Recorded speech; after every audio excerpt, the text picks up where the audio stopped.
Hello, everybody.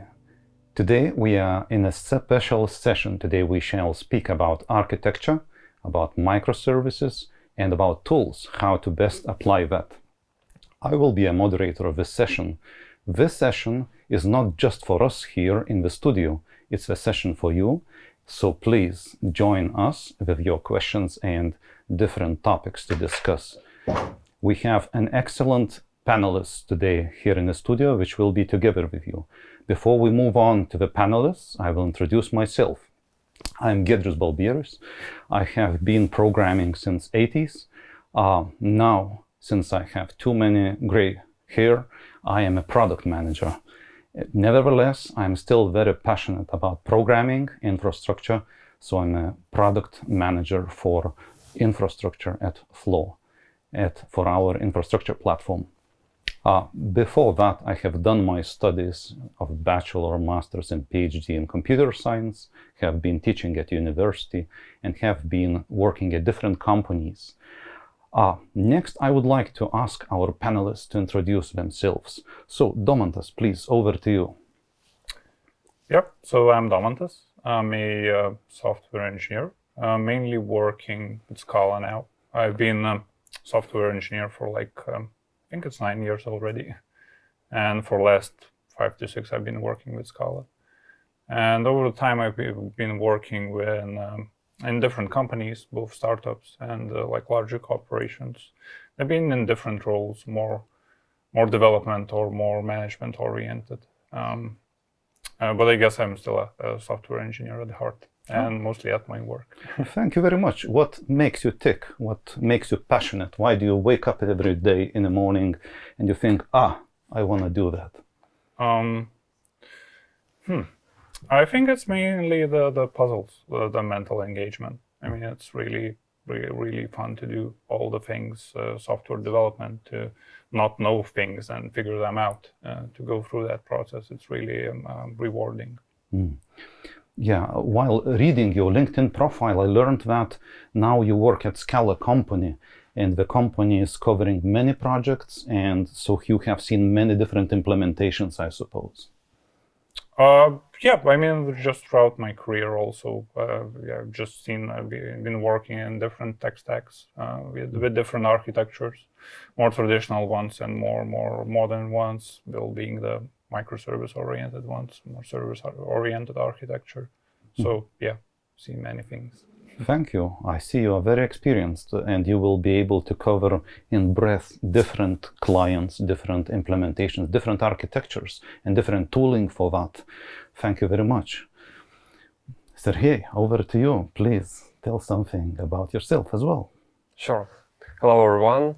I'm Siarhei Zuyeu. I am a software engineer at Flo. I started my career around 10 years ago as a software engineer, and I started my path working in large companies, working on different projects, and I was mostly focused on Java-based stacks, being a full-stack developer or backend developer. And some time ago, I got an opportunity to join Flo and change a little bit on the focus and being part of something bigger, and also had an opportunity to start my own Scala. So I spent 2 weeks with Scala Red Book, being prepared to join Flo, and now I'm here, and I hope I'll be able to share today some interesting examples how Scala works in Flo. Thank you very much. Same question to you. What makes you tick? Why do you wake up every morning? And what challenges or different people make you come to work and do some tasks? Well, good question. Actually, people that I'm working with are really great, and all the time I wake up, I think of new challenges and people that I will be working with. But beside that, actually working with software, we may change something in the future, and working in Flo, we do some project that helps people simplify their life or find some answers. And every day you do some small tasks, achieve some small increments, but in general, something new is appearing all the time. Thank you for sharing that. I know that you also have a breadth of experience since you had worked around 6 years for EPAM before and seeing many projects, many systems. So you can also cover different clients, different architectures in a very breadth case. But not only that, since you are now working at Flo, you have been diving deep in one product line. Just briefly, why so? And did you enjoy that? Well, I really enjoy working in Flo. And a Flo system is quite complex, and there are lots of challenges to solve because it serves some API for millions of users, and it's something that may be hidden when you work on different projects without being faced with clients, and you get the response and feedback from clients every time. With every new feature, it differs a lot. So I would say that working in large big system is quite challenging, despite the fact that you may work with different systems working in large companies. So thank you both for joining and introducing yourselves. I see that you have been exposed to so many clients and so many different architectures. Obviously, nowadays we are mostly covering the event-driven architectures, stream-based processing, etc. And Scala certainly excels at that. So, provided you have so much experience, how you would see the commonalities inside the event-driven architecture? Domantas, maybe you could cover what do you think are the common things and maybe some common pitfalls which you would also see in event-driven architectures. Well, when it comes to common pitfalls, I think when you get into event-driven architecture, you obviously probably started with something else, probably something more request-driven, something more push-driven. So with that, you can carry on some baggage from your past work. And with event-driven architectures, kind of need to have a certain mental shift. But since you have that baggage, of course, it's difficult to make that shift. And I guess you need guidance, you need experience to really go fully through it. Does it sometimes happen that you are receiving a client and you see that the whole architecture needs to be redone by the client and it's very not well done? Does it happen sometimes? Well, usually it's only parts of it, I would say. And typically, well, what most clients would like to hear and what most developers would probably like to say is that, yeah, you need to completely redo everything and do everything from scratch. But obviously that's really expensive and typically that's not really needed. You can adapt, change things bit by bit and move forward like that. Yeah. Myself as a product manager, I sometimes see developers who fancy and see new tools coming, new libraries, etc. And of course, they worked with some old, well-known libraries, and here we go, a new library, and then we say, hey, let's try that. And then they want to go to production with new libraries. And for me, as a product manager, it means that we possibly could spend a lot of time on adopting new features, new libraries, and not always stable ones, which means a risk and less time for feature development. So we as product managers, we typically are not so keen to introduce new things. Sergei, what do you think regarding the architectures nowadays and also different libraries, different components and different temptations for developers when designing the architectures and implementing microservices, etc.? I think that talking about architecture in general, we should ask ourselves what's architecture for us. There are lots of definitions and lots of discussions what should be the definition of architecture. And I think that some very well-known definitions usually include very important things that should be taken into account before we start implementation. On the other hand, we use some architecture patterns in order to be aligned on some very well-known solutions of some challenges, right? So I think that when we know that the architecture may help us to solve some issues, we may apply different patterns, and there are some very important things to answer, and taking this into account may help us to decide whether it would be more effective to get some new tooling, new libraries, and move faster and improve the quality of our architecture or some software implemented being part of this architecture. And it's clear that there is no need to change everything all the time. We should ask ourselves what is important for us and what we should know before we start implementation. Thank you for answering that. I'm just thinking nowadays we are living in the times of startups, of the lean development, etc. So often it means that there is a new, fresh startup, we rush with features, and we develop small thing, add this and that, and this monolith grows in a sense. And at some point you see that it has been grown so fast and so much, and there is a huge technical debt remaining of that, which means breaking it down. And here Scala as a language, I see it's so beneficial for developers because it's wide. So developers are being said like typically they are lazy. So benefit of Scala is that with Java you need to write so much code, with Scala you need half of that at least. So also there are many very smart constructions inside Scala, like implicit functions, etc., etc. And when you have a monolith, which is very short in code, and sometimes it doesn't have a proper function names, sometimes things are in lambda functions, in line, etc. There is not easy tooling to refactor that or break it down into smaller microservices. Would you share from your experience, what does it mean? And here we go deeper already into the problematic of Scala as a concise language and breaking down monoliths inside startups. Would you please comment on that? Domantas, please, over.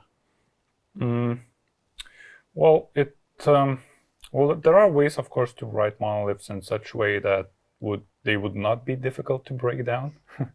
I've been spending some time looking into ways to build architecture from the monolith where you could have good velocity, and how you could then split that up easily when eventually the time comes.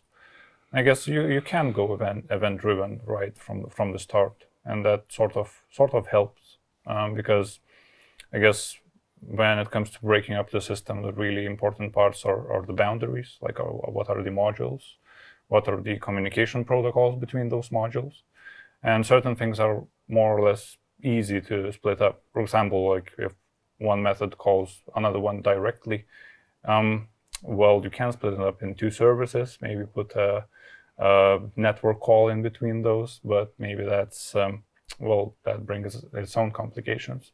But if you could start from events even in a monolith, put a queue in between those modules, and that naturally becomes way easier to split up. Thank you. Sergey, any comment or experience you could share about refactoring in Scala and about also specifically about monoliths and big things which need to be broken down? I absolutely agree with Domantas that it's easy to split monoliths when we know what are boundaries, what are domains, and there should be a reason why to split. Because, for startups, it's quite easy to start with single application, simple application, and to grow new features as fast as possible. Because adding new abstractions, of course, increase the cognitive load on developers. And there is no need to introduce complex system in the very beginning if you don't know how to solve some business challenges. I would say that, well, Scala may help to split monoliths not as a language, but as a platform that supports different paradigms. And if you able to write with Scala, then you're mature enough to build abstraction on a very good level and think of different communication patterns. So I would say Scala is some kind of level of maturity of some developers. So it will just be a supporter of splitting monoliths. Yeah, and if I could add to that, where Scala is really good, the last, sort of nasty monolith that I had to split. Scala helped me there because even though it was I guess non-ideal monolith, it was the developers that created it stuck to the immutability really well. And when you don't have the shared application state floating everywhere, it's definitely a lot easier to comprehend such system and split it up. So it sort of guides you in a good way. Thank you. I think this is a functional programming nature which is in Scala, which is helping that instead of other languages which are building a bigger kind of stack in itself and sharing over, as you mentioned, those global states or variables, etc. Well, you can do that in Scala too, but I guess it's really comfortable to program functionally in Scala, obviously, and in other languages that could do it. I mean, you can do it in Java, you can do it in JavaScript, but Scala has more features in it that make it more approachable. Yeah, I know that at Flo, for example, we have dual teams. We have some Python teams and we have also Scala teams. And myself coming from infrastructure, and we have a very strong focus on the customer privacy and on the security of our systems. We even have, we are recruiting hackers to try to break into our systems, etc. And we are also deploying different security systems which would see for vulnerabilities inside libraries. And comparing the numbers of vulnerabilities in Python versus, for example, Java stack, including Scala, Python has much higher rate of vulnerabilities. And in that sense, I think, Siarhei, you had some experience comparing Python to Scala and aspects of programming about that. Maybe you could give some comments about that and why we are trying to move to Scala more. Well, I can say that I personally like strictly typed languages, and my preference of these languages is simply because it simplifies writing your code without very dummy mistakes. So you may produce more code with higher quality. And I would say that from Flo experience, we have mix of Python and Scala, and there is a reason. Actually, it's quite easy to do some kind of tasks using different toolings and different languages. And we all know that all the solutions to support machine learning supports Python as a very good language to use, but it's not as efficient. It is not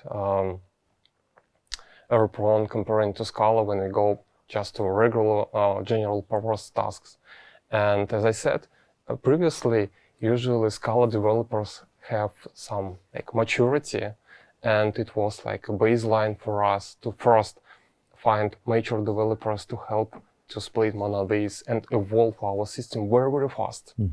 Introduce some new features, introduce new services, think of changing communications for different components a lot. And in addition, we know that there are some type of tasks like data processing where Scala helps a lot. So we have machine learning on one side and data processing on the other side, and we just get most benefits from two worlds and solve different issues with different toolings. Moreover,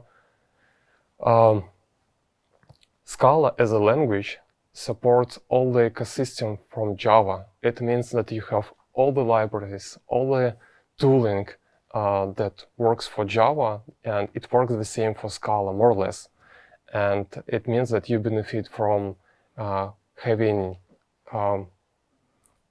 good combination of Java world and on top of it Scala and Python that supports machine learning and so on. Yeah. From what you say, I hear that, and I acknowledge myself that Python, with all the PyData projects, etc., is much better suited and prepared for machine learning, etc., because it's easy to develop those notebooks, etc., in Python. Right.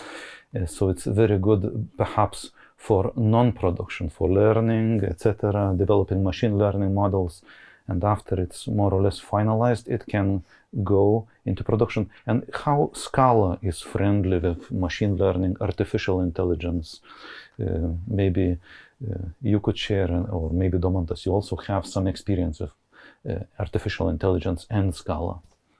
Who would like to answer? Yeah, you can go ahead. Well, I would say that from our experience, we even do not try to use Scala for artificial intelligence and use only Python, because we can benefit from just right from using what we have. I would use Scala for other challenges. Okay. Domantas, have you had experience with machine learning or artificial intelligence implementations in Scala?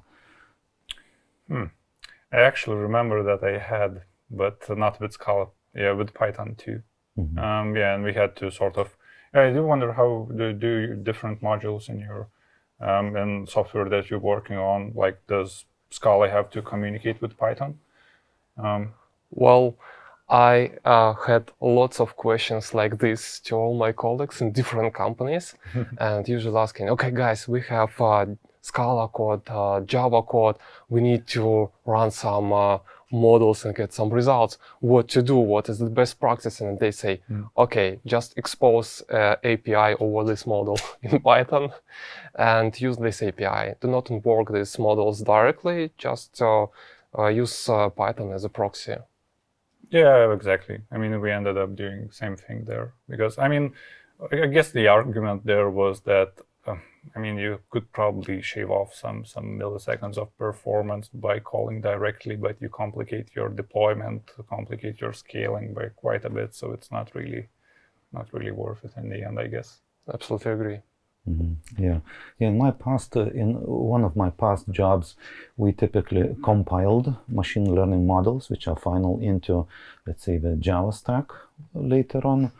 But but this also was for performance reasons there, mostly. That's interesting, exactly, because I think the Scala is like a stream processing, ELT, ETL thing, so it's very much exactly focused on the different transformations of data, right? Would you agree to that? Or is there also, can we develop some complex logic in Scala what different types of tasks you would say Scala is fantastic for? Because I suppose we already figured out that machine learning and artificial intelligence is not the strongest side of it, correct?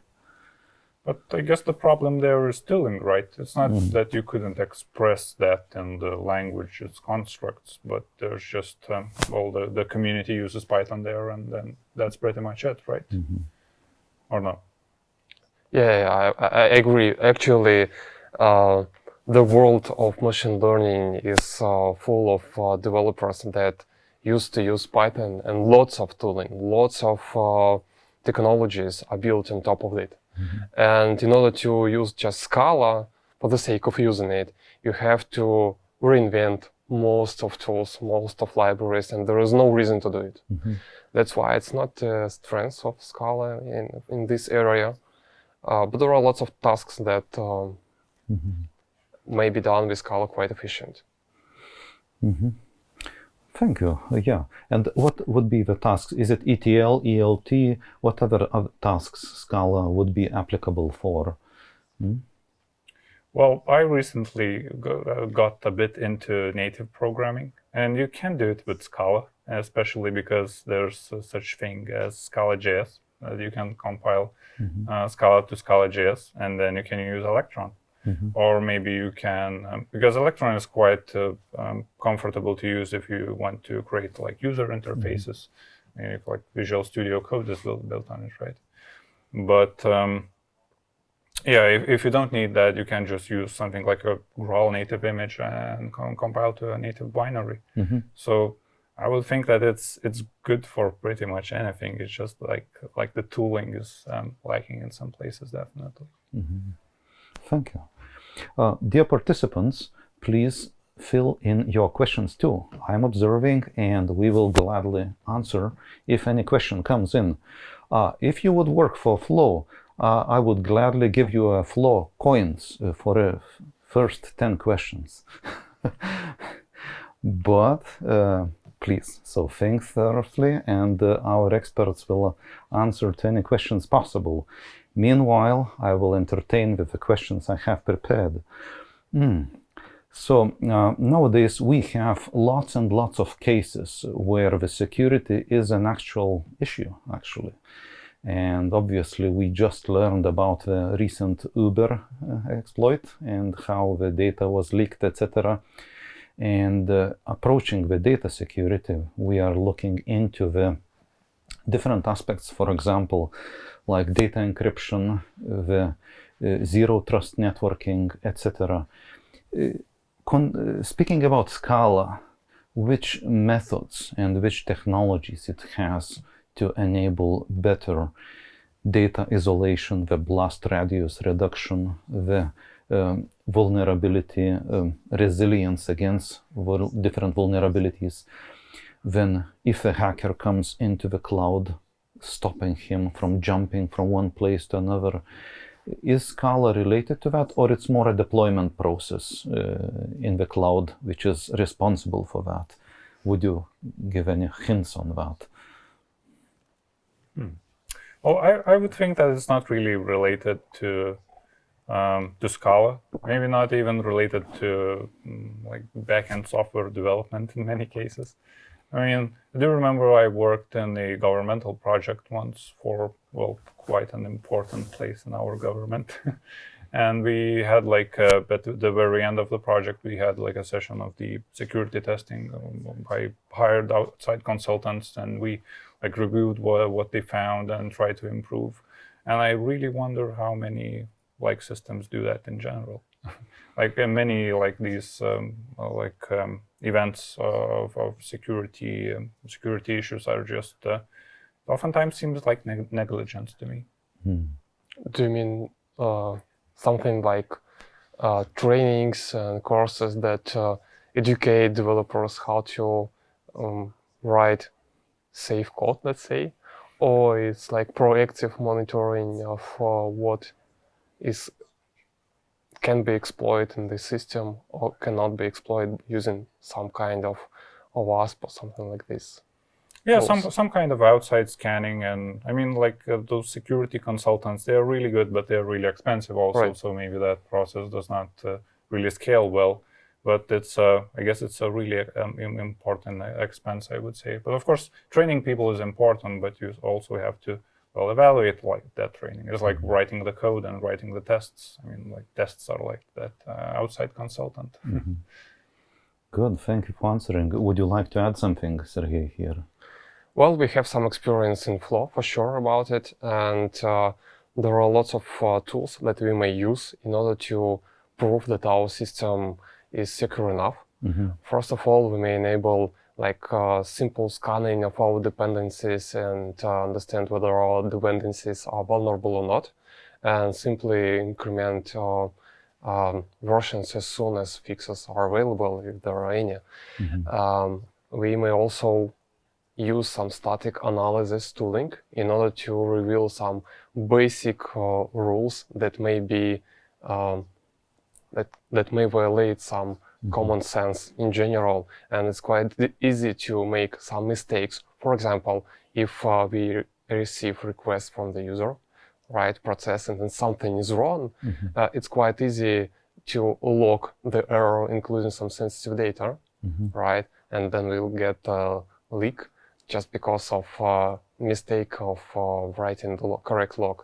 And all of these parts can be simply scanned and prevented in the very beginning, just stop deploying of this code. There are also some programs that may help to scan all the exposed API and check whether it's robust and secure enough. Good, thank you.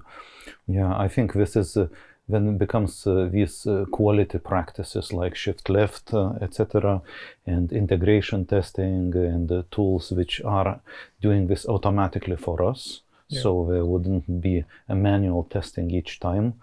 And speaking about the tooling in Scala, of course, you already mentioned different linters, etc. Then the code quality checkers like SonarQube, perhaps.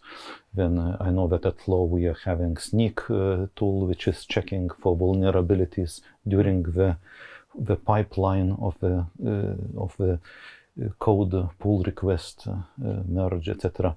What tools, Domantas, you would recommend or you have faced, because you have seen many clients and I suppose it had been different at different place. Would you comment on CI/CD pipelines for Scala? I want to inquire what's the focus of that tool. Is it security or just? I think, we have our CISO Leo in company, and he's saying security is a very good quality. So if you are doing good quality, it should be secure out of the box. So I think everything is interconnected. So the quality checks like SonarQube for the code level and comprehensibility of the code and let's say applying best practices, patterns, anti-patterns, etc., etc. So, and then of course there are dedicated code scanners like Sneak, etc., which are specifically for the security aspects inside code. For the libraries, checking if libraries are to the decent version or they have some vulnerabilities there. Maybe you could share some of your immense experience here too, since I bet you also have an angle to that. Well, it's not really a Scala tool, but recently I've been reworking some of the Docker images that we use in production. And there's definitely a trend of vulnerability reduction since we switched to a different OS of images. Like some operational systems are more stable, but security patches reach them slower, and other ones are maybe more bleeding edge. And then you would say it's less stable, but they do receive really frequent updates. So, what you base your images on is pretty important to reduce that vulnerability workload. Yeah, true. Actually, we also had been investigating different OS-less images, so to have them smaller, to have less anything else beside what's required inside images, having the golden images there. I wonder, besides the tooling, comes the second part, which is the practices which are adopted to use the tooling. I suppose most of the teams, including your teams, they are full owners of the CI/CD pipelines. So you are designing your CI/CD pipelines. And I suppose it's also at night, if something happens, it's you who wake up. There is no throw over the wall to DevOps, or is it? Well, typically not. I mean, at least infrastructure, and it really depends on the project. Sometimes infrastructure is so complicated that you will actually have DevOps teams, and backend developers don't have all of the DevOps responsibilities because, it's just too much of a workload. So it really depends. So there is some border there of the responsibility. Yeah. So, question: when did you wake up at night last time for your code? Oh, it was back when I worked in startups. Okay. Yeah, I haven't worked for startups in a little bit, but I guess that also puts a responsibility on you to produce good quality because yeah, you don't want to wake up at night. Same question to you, Siarhei. Well, I need to think about it. Actually, we have monitoring and alerting set up in the floor, and every team owns their features and their services for sure. I can remember last time there was some issues with connectivity between different continents, and we had pollers that request our API from different regions, and we got some alerts because Europe could not connect to North America, and almost everyone was woken up because of this issue, because all the monitors were red. So that was a very big issue for us from the one side. On the other side, there was nothing to do, right? Everybody was waking in the night and just waiting for a configuration.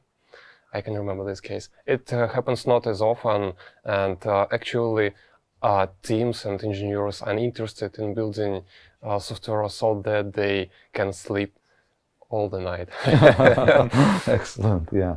I think it was like 5 hours downtime, wasn't it? And it was AWS related. No, it was related to configuration of some hub that connects different continents. True. Yeah. Oh, you reminded me. It was not startups. It was a bit later. Okay. Yeah, it was also AWS related for me.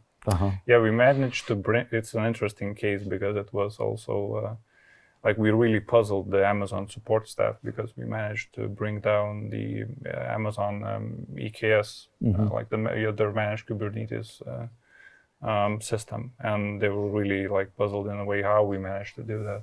In the end, we figured it out, but it was really like an interesting experience when you have your support plan and you're supposed to get help, but it's a complex edge case, and yeah, people are not sure what's going on.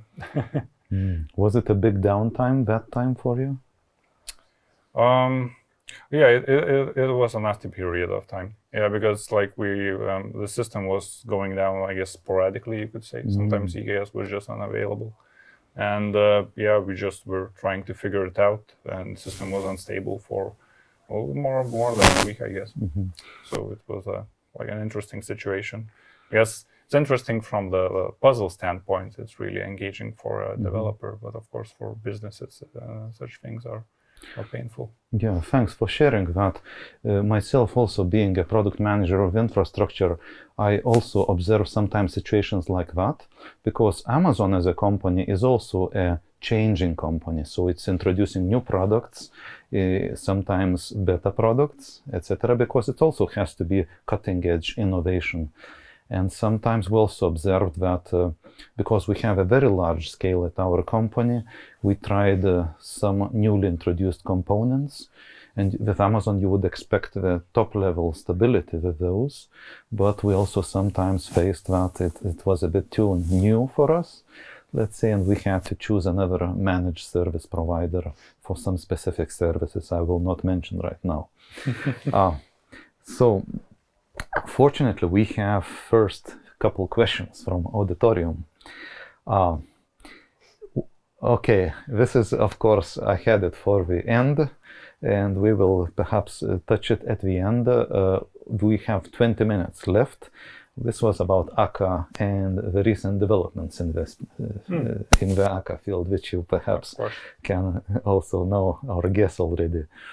Another question is regarding relatively small size of open source Scala community and churn to other side technologies like Go and Rust.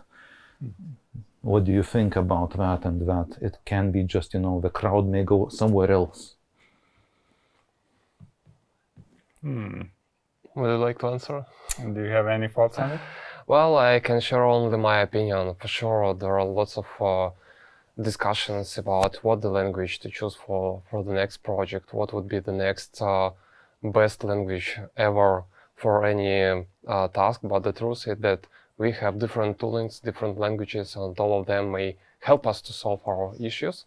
And well, different languages help us to solve different issues on different level, right? There are low-level languages that help to solve some system-level problems or challenges, right? And when some companies solve really business problems and they need to solve them as fast as possible, there's actually no need to choose low-level language to be efficient in some areas. It's better to use some toolings and languages that would help you to build these solutions as fast as possible. So I would say that all the new languages may support different areas and may help to solve some issues more efficient. I still see the benefit of using Scala because of its very high level and efficient language. It's so convenient to solve different general purpose tasks and challenges using it, and there is no need to think about different aspects. You just use appropriate language. As for Rust, and I think that, and Go and other languages, I think that actually they have some lower level and may be efficient in some area. There are also some very nice features these languages have. For example, we all know that Go has a very good runtime that helps you to write the code without thinking about the complexity of multi-threading that you should think about when you choose some stacks in Scala, how you are going to solve some issues with parallelism. Mm-hmm. Yeah, and they're kind of different languages as far as I know, in a way that the Go is not really, it's not very functional as far as I know, right? Like Rust is quite functional. So I guess if you're a Scala developer, I don't really see you moving to Go without an expression loss in a way. But of course, they have better native tooling, especially with Rust. But with Go, I noticed cases where Scala development teams use Go for CLIs and things like that. But it's just if you're used to Scala, it's not as fun to work with Go as I've noticed. Mm-hmm. Yeah, thanks for sharing that. But do you feel that there is a risk that people will run and Scala will become less crowded and let's say some libraries which are open source or maybe become open source in the future will be having less eyeballs on the code of those libraries, so hence possibly less stable, or what do you think? Well, I guess that's always a risk with open source. Yeah, and complementing to that, I was just thinking that there is education-wise, there are no universities, or no schools which are teaching Scala from scratch, etc. So the amount of people which are exposed to Scala is not so big. Typically, everyone is more or less self-taught about it. And perhaps we also had a discussion before the meeting today that when the patterns, what's good parts and anti-patterns, is not very clearly defined, sometimes the code can have very many individual aspects to that. And when you have to refactor or work on that code, you may look and it may be foreign to you. What would you comment about that? Is that a risk, or it's okay to have diversity in the coding styles? Actually, there are two questions, right, about education and different styles of writing the code. I can say that from my perspective, I made the whole path from the very, very beginning to writing in Scala. I can say that for sure Scala is not the best language to start your career. It's quite complex and contains lots of ideas that may be not so obvious why to use when you start only your career. I would choose some more simple language to start from. However, over the time, you may observe that some problems may be solved more efficient, and you start looking for libraries, toolings, and eventually end up with changing languages. For me, it was like an extra level when you understand quite a lot how you may build software. You understand what patterns you used to use every day with, for example, Java, and you can see how efficient it may be solved with Scala. And you think, okay, maybe it's easy to switch to another language. So talking about the education in general, of course, it's quite difficult to start learning only Scala and learn about it in university. However, I remember that when we touched some functional aspects, there were lots of languages you may choose to learn, and Scala was one of it. But it was not like the very, very first problem students need to solve. Thank you. Domantas, would you have your take on that? Well, I guess when you're learning programming, some of the Scala's constructs may seem like too high of a level. I guess when people are learning, you typically learn with some kind of a imperative code. You have to write your loops, right? But and well, if you would look under the hood, what's how Scala's like map or filter methods are implemented. I mean, it's just specialized like loops, inserting functions into certain places. So, and many of the since I've done plenty ran plenty of internships, like when you look at the typical courses and how they look for beginners, it's quite a trend that it does start with very imperative aspects of Scala. You almost start by re-implementing some of the high-level APIs of Scala in imperative Scala code, and then you switch off to the higher-level constructs. So I think it's certainly possible, but I guess there's just lots of momentum in other languages and other styles, and momentum means a lot, definitely. And you don't see the problem of different styling in the code. For example, you have one client, you see that developer had this approach, another client is completely different, or it's not a big problem with Scala as it's more or less concise already.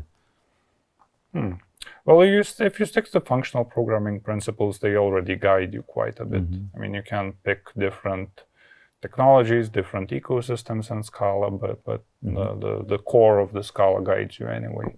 So I think that's fine. Thank you. We have one more question. So what do you think about Scala 3, version 3? And would you like to switch fast to that, or you would like to wait a bit? Well, I'd like to switch as soon as possible, but yeah, that's not really possible for me. I mean, some projects I'm not even on Scala 2.13 yet. So if you're on those projects, so Scala 3 seems like a dream. But it's definitely really cool. And since I like doing Scala.js, it's really like, so there are some features like obviously union types that are really like godsend to Scala.js use. But you're sort of afraid to use it even hobby projects because you will learn some higher level expressions that you won't be able to use in your day-to-day work. So I guess that's as soon as possible would be great, but I don't foresee when I'll be fully Scala 3. Sergey, what's your take on that? I can share our experience. Actually, as soon as we start like observing switching to Scala 3 of some libraries, we started considering it. And of course, we cannot switch it easily before our main library is supported. So we were waiting for some time, and some projects already are running on Scala 3. However, there's no need to force it, and sometimes we dependent on like other vendors. Unfortunately, or fortunately, we can just see how it develops and what other benefits we may take. And as I said previously, we're always looking for some more efficient ways to express something or solve our business problems. That's why we actually consider switching to Scala 3, but a little bit blocked. Yeah, from what you share, I hear that solid design principles and the microservice architecture enables basically just do selectively and go step by step, one microservice at a time. Whenever you are ready, you can switch to the newer versions, right? So, yeah, and here I think it makes us easier to move forward in the microservice architecture if we speak. And considering that, what do you think if that would be serverless architecture and implemented on Scala, for example? What's your take on serverless here so far as you have touched that or heard about it? For example, if we have a huge architecture which is microservice oriented, now can we take also one small service which is pretty independent and make it serverless? What do you think? I can share my opinion again. I think that the whole idea is quite new and trendy right now, and mostly people trying to get rid of writing some well-known like tools or patterns, for example, security or messaging, something like this, mailing with their own services, and move just some functions that require to run their business and connect different components and see the benefit. You don't need to run your own infrastructure, just use existing components, connect them, and that's it. Talking about Scala and this architecture, I would say that there are still challenges to run this code efficient, because we know that Scala code is running on Java runtime, and the Java runtime has some limitations because it should be interpreted and be warmed up a little bit. And if your like functional-based, functional-oriented architecture is not warm enough, you may see some latencies increasing sporadically, and that may be a little bit annoying. So I would not consider right now to use Scala as functions in serverless architecture. However, the whole concept is quite interesting and promising. Because like lots of vendors are looking into it, like Amazon, Google, in order to enable these platforms, their platforms, and help companies to develop their software. Yeah.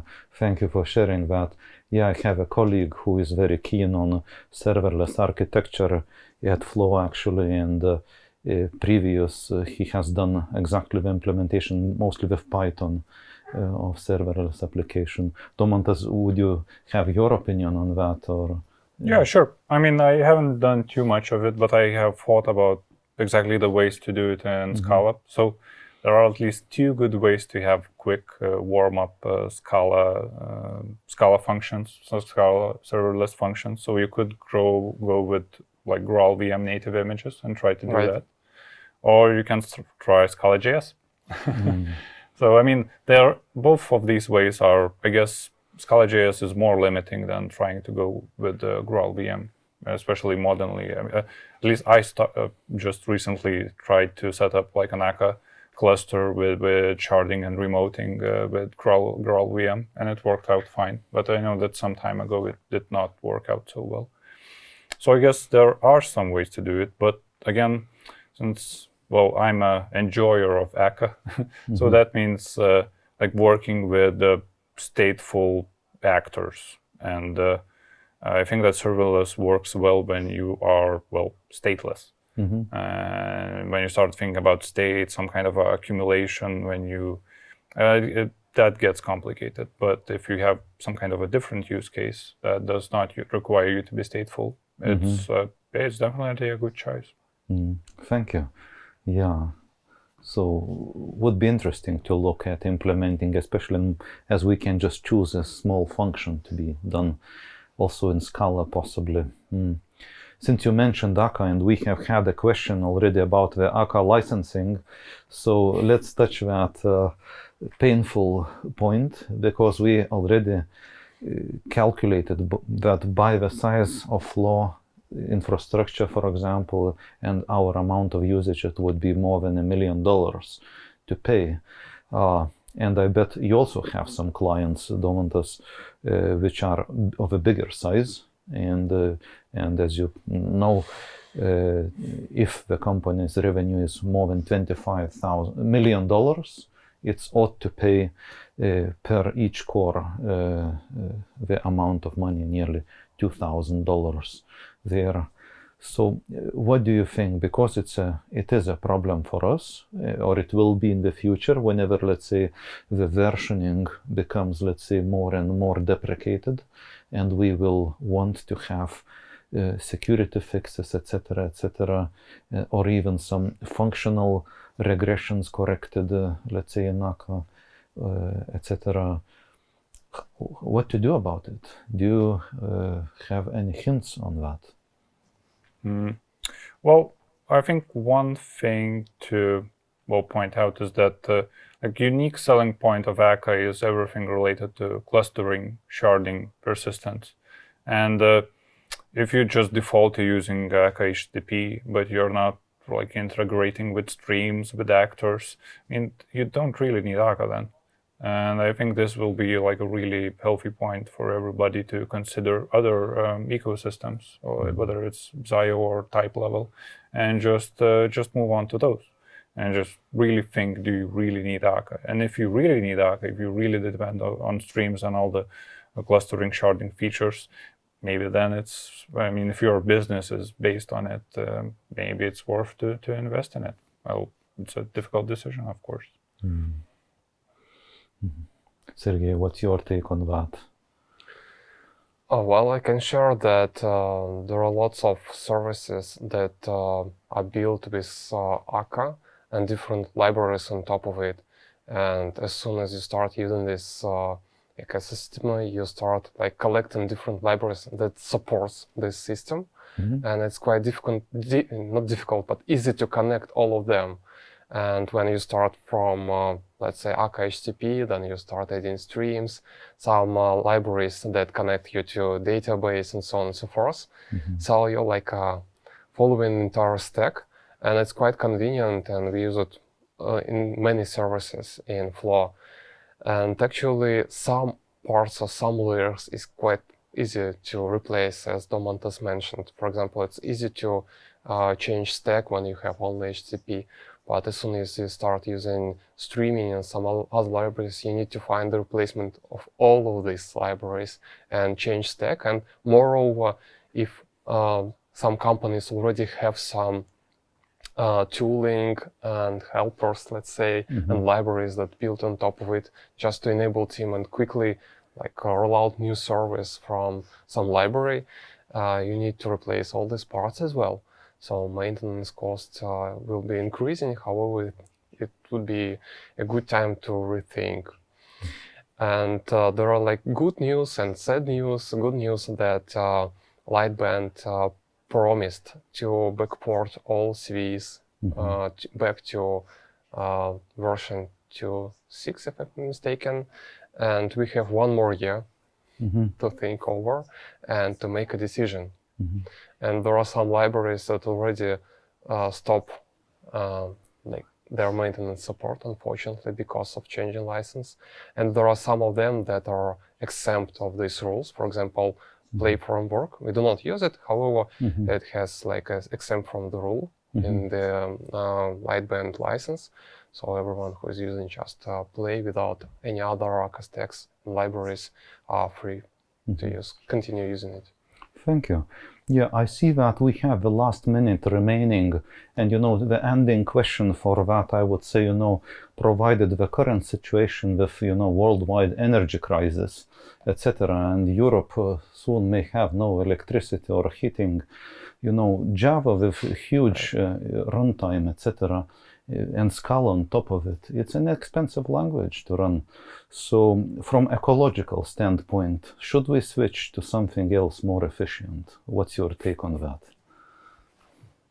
Well, if that's the most important thing for you, then definitely, because like the entry point price and system resources to JVM is well definitely huge. But yeah, that's a tough question for, I guess, humanity as a whole. I think that actually this question is a little bit more wider and more complex, because actually running software is only one part of IT, right? The huge part is producing hardware, which is quite dirty and consumes lots of energy and resources right now. And if we're talking only about executing of our software, like taking out of this hardware producing, I would say that it's good to consider into investing into runtimes to make our like execution more efficient and save some resources. And maybe there will be no need to choose between some kind of low-level languages that would be more efficient from the energy standpoint, and use some just benefits of runtime. We know that Java runtime is very efficient and can be optimized as much as possible, some aggressive optimizations, and it becomes as efficient as C-level code, and it would be not as like costly for you to execute this code. I would invest into runtimes, but the question is quite big and quite important nowadays. That's true. Okay. Are we still online? Yes. Okay, so thank you very much for joining. I suppose we are still having a minute or two, right? Extra. Excellent, thank you, our technicians. Yeah, so I think it's an interesting time which we are coming through in the... I would touch on the last part which we started with. It's very nice, like in music. You start from the same theme and you finish with the same theme. So working for companies where you have multiple projects or working for one product. So I bet you both had experience in that. So what drives you? Because you, Domantas, now you are working and having multiple projects and you can have many challenges, many questions, etc. And I think that drives you, right? Yeah, and particularly in Scalac, since we are mainly a backend Scala developer company, like with our broad range of different projects, we really cover like pretty much all of the different tech stacks that in Scala that are possible, the different ecosystems, whether it's Lightband, TypeSafe, or Zuyeu. So it's like really interesting to just like talk with different people and just to get to experience those different projects. Like it's really dynamic and keeps you going, keeps you improving. And had you worked for a product company before? Yeah, I worked for startups that create products. Yeah. And it was different, right? I guess, I mean, in Scala, we sort of become like members of our clients' teams. So we really care about products, and it's not like contracting. You hear some hearsay how contracting companies are maybe not producing the best product, but in our case, we are really like parts of the client's team, and yeah, we really work together. Okay. And Siarhei, what's your experience? Because you also worked for a PAM for many years, and now you work for product company. How would you compare that? I personally like to work in product companies more because of like sharing the same values with this company, sharing the same like commitment to bring some values and to, as you mentioned, we may be focused to improve our development, improve our product, to bring value faster or in a more efficient way. And when we think of these problems all the time as one team or as one company, we know that like we have the same passion, we have the same ideas in all our heads, and we're like on the same page. And we know that all the peoples that we are working with sharing the same values. So companies provide us some strategy and core values, and if we share it, we work with this company, and we know that all these people share the same values. And actually, this is what I lacked when I was working in a bigger company. It actually depends on the project and depends on the customer. Sometimes they would help to build the same like ecosystem to unite the people on the single idea or like set of ideas and share some values. But I found it much more convenient for me to find these people and ideas and values in a product company. Yeah, myself, I think that working for a product company, perhaps it will have a little bit less technical depth. And for example, like at Flo now, we have the ambition to abandon test environment and eventually staging to be like the best, release straight to the production. I bet that for companies which are more reliant on outsourcing, they would be more functionally focused, so releasing new features, etc. Because infrastructure optimization, like going straight to the production, is rather an ambitious project. What do you think, Domantas? Well, even when it comes to consulting or contracting work, like the clients can invite us to work on like really complicated problems, and some of those might be like refactoring or upgrades, removing of technical debt. So, so yeah, it really, at least in my experience, it didn't really differ between like project or product companies. Maybe the complexity is sometimes even higher with like a consulting work, because you are often brought in to solve some kind of a complicated problem.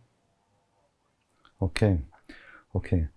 I planned our session for 1 hour, and now we are already overflowing a bit. Should we plan for another couple hours, or? Okay. So, do you maybe have a question to each other, something, or some out of the blue, a question about Scala development, about life, etc.? Any closing remarks? I have a question to Domantas. Sure. I know you are interested in event sourcing and CQRS, so all these patterns that may help to have different consumers of data and store this data, but at the same time have some kind of consistency, right? Because there is no sense to store the data that is inconsistent, because sometimes eventually clients or users will need a consistent view. And there are lots of challenges in Flo how to like distribute data, but eventually on some part of screens or screen in general have a consistent view of different domains, but should share some state somehow. What is your like recommendation or your experience with making a consistent view using event driven architecture and event sourcing? Yeah, I guess, well, part of the issue with these kinds of issues is they are really difficult to discuss. Like, there's no really generic solutions that you can advise all the time. You sort of need to, well, that's why domain-driven design relates to this. You sort of need to tailor your solution to a certain domain. And at least what I typically notice that those consistency boundaries, like we as developers really want like broad consistency boundaries for things to make sense in our systems. But when you speak with clients and when you get into domain, get a better understanding of domain, you often realize that those consistency like boundaries and guarantees are a lot less required to like actual clients than you as a developer would think. Do you think it may be covered with some UX patterns and change a little bit user experience in order to support eventual consistency? Yeah, that's true in a way. Like one of the issues, like one of the pitfalls of implementing event architectures is excluding front end or UX from it. Like somehow building some kind of integration layer when you start accumulating things to make them consistent and make sense, and then push out them to the front end. I tend to notice that when you involve the front end into event-driven communication, like interesting UX solutions arise, and generally everyone's a bit happier.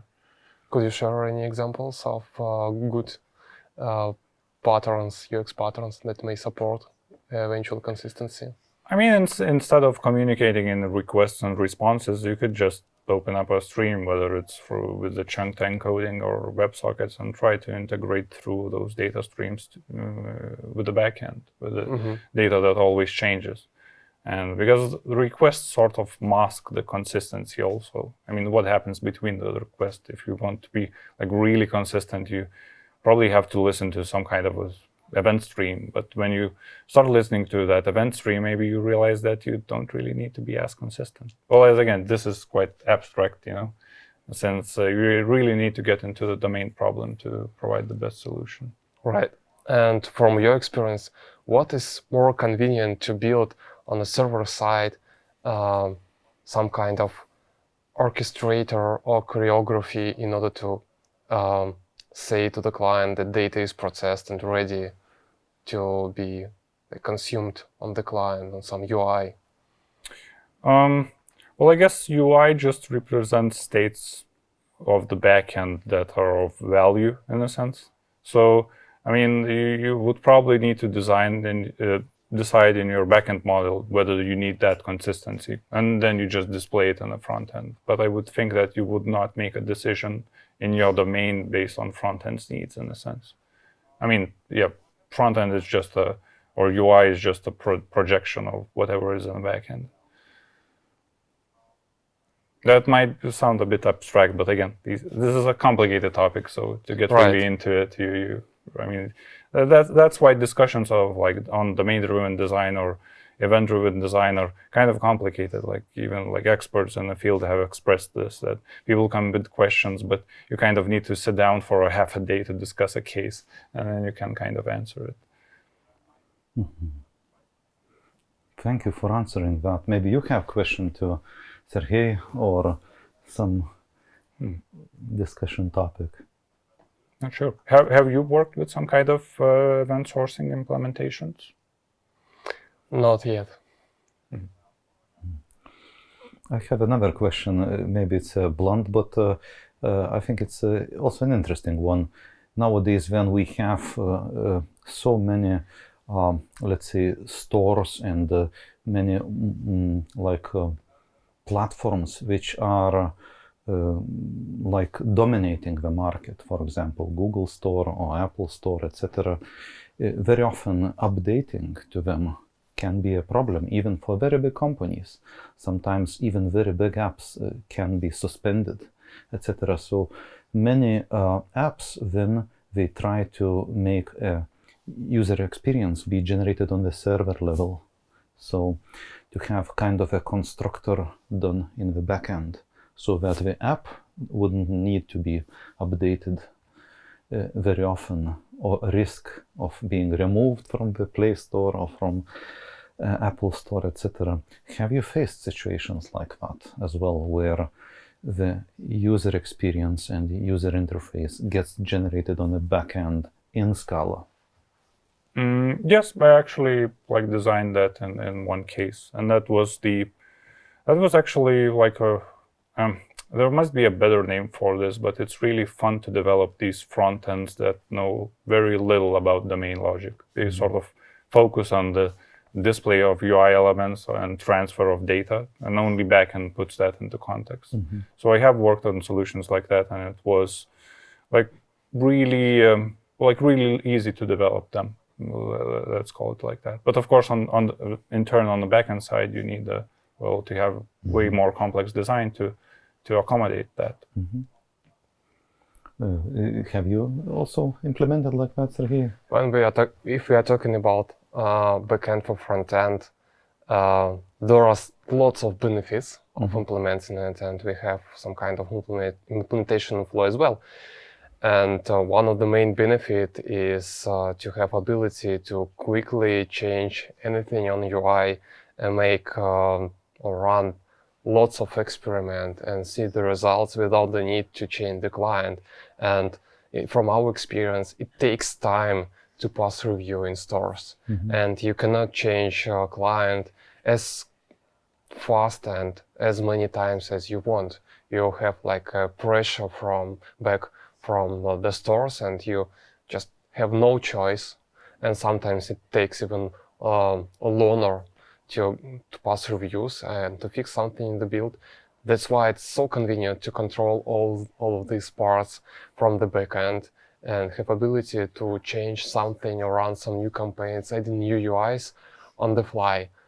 Well, and as Domantas said, there are some kind of trade-offs, and it's not as easy to introduce this rendering. It may appear that, well, let's take some kind of web view and show web pages there, and that's it. But it's not very native on mobile clients. That's why this approach is not viable for many users in many countries. So there are some trade-offs, and this feature is not cheap. However, it provides lots of opportunities and capabilities to change something and deliver as fast as possible. True. I remember when COVID started and we needed immediately react to that, because Flo is a women's health application, and as soon as COVID started, we needed to introduce new stories, new features into the app and show new content. And we were able to do that fast exactly because we are constructing part of the content exactly in the backend. So this instant reaction, especially to epidemics like that, makes it much easier. I think here we can wrap it up, and because I have a bunch of other questions, but we could leave those for the next sessions in the future. Sure. And also our participants, actually, they asked one more question. So the last question, and we can wrap it up there. So debugging and tracing while maintaining the system, any pitfalls, issues you have encountered while using event-driven approach? Debugging and tracing. Well, I guess it's an issue in itself because your system is way more distributed, and you obviously need some tooling and thought. You won't get it out of the box like with more monolithic systems, I guess. Because not even, you can have a monolith with event-driven systems, but it won't be as transparent. I mean, there are ways to achieve it, like I've had good experience with logging, where you have like diagnostic context, which you always carry over with your requests, and it's sort of easy to make sense. Then if you log well and if you carry the context, then you can make sense of what is happening with it in the system.